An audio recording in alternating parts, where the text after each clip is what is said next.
Non-judgmental judgment. Good morning, everybody, and welcome to the Recovery Classroom. My name is Drew. I am a recovering alcoholic. I'm still sober, and I'm still enjoying each and every single day. I've never met somebody who regrets getting clean and sober. I want to continue the conversation from yesterday, talking about the people that we're hanging out with, the new people that were new friends we made in recovery. Maybe you picked up a new sponsor. It becomes vitally important whenever you have a sponsor, picking up a new sponsor anyway, to pay attention to what they're paying attention to, because without question, chances are, high probability, what they're paying attention to is going to be what you start paying attention to.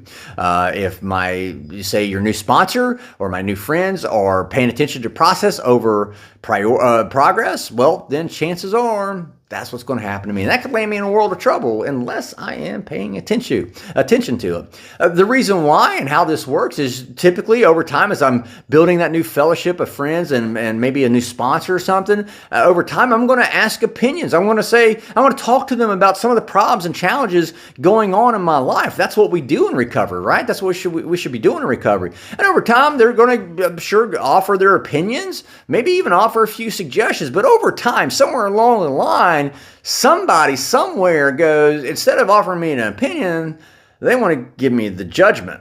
And here's what I mean. Great example.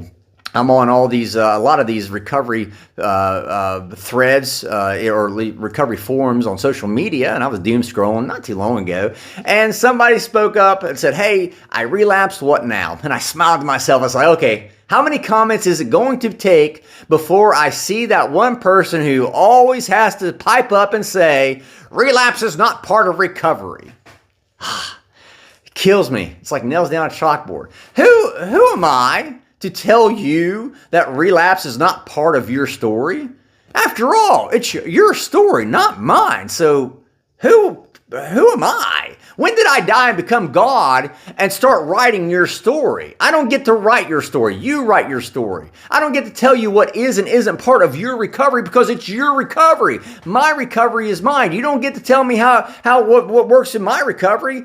We've missed the point in the recovery community over time. It seems like the longer we go in sobriety, in clean time, we forget. We've missed the point. Our jobs, especially the role of a sponsor, is to only tell you how we got clean and sober, not how you have to. Sure, if somebody comes to me and says, "Hey, this is what's going on in my life," and I've never experienced it, I'll tell them, "Hey, look, I've never been in that situation, but this is what it sounds like would be the rational thing to do. This is what it sounds like would be the logical thing to do. So, I mean, that's what I would do, but I would never say you have to do that." Who are we? When did we die and become God? Well, how did we become the final arbiter of everybody's recovery?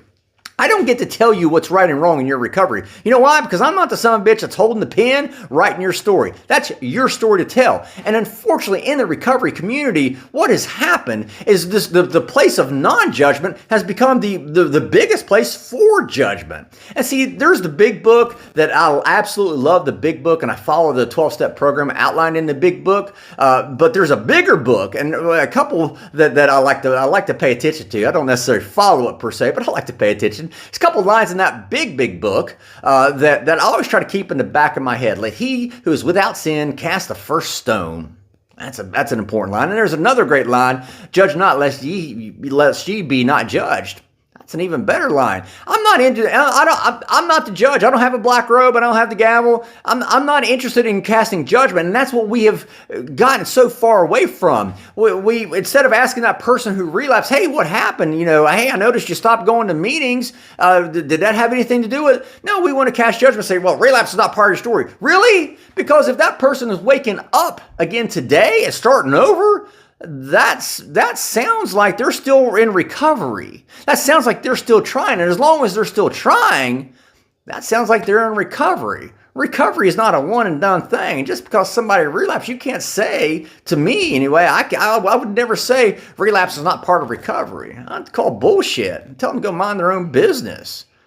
How I recover is how I recover. It's not how you have to recover. Our jobs in the recovery community should be to support each other, offer compassion, offer that lending ear, and yes, offer opinions rather than judgment. And that's where we've gotten it wrong in the recovery community. Again, pay attention to those people that you are hanging out with, that new fellowship that you are building, because that can mean success or failure on your own personal recovery journey. With that being said, I'm out of time. Thank you guys for letting me come in and share 5 to 10 minutes of your day with you. You guys absolutely keep me sober, and I could not be any more appreciative. If you like the content of the Recovery Classroom video monologues, please feel free to like and share with your friends and on other social media channels. We'll be talking again soon. Remember, guys, you can't get drunk if you don't take that first drink.